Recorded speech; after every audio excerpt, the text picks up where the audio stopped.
ખાસ કરીને જે આપણે સૌરાષ્ટ્ર કચ્છની આપણે વાઇબ્રન્ટ ગુજરાત સમિટ કર્યા છે અને મોટાભાગના જિલ્લાઓ છે એ દરિયાઈ પટ્ટીના જ જિલ્લાઓ છે.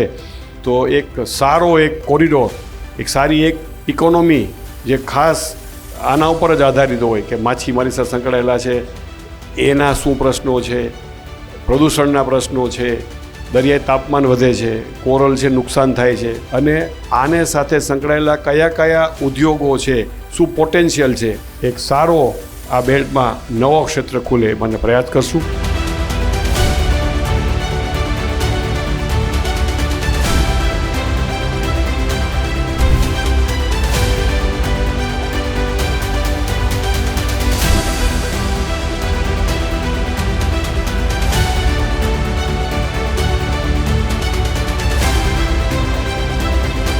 જેટલી વનસ્પતિઓ આપણે ધરતી ઉપર છે એના કરતાંય અનેક ગણી વિવિધતાઓ એ દરિયાની અંદર પડેલી છે.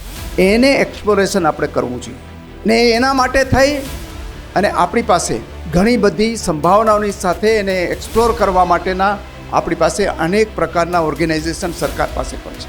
એમાંનું એક છે બાયોટેક મિશન.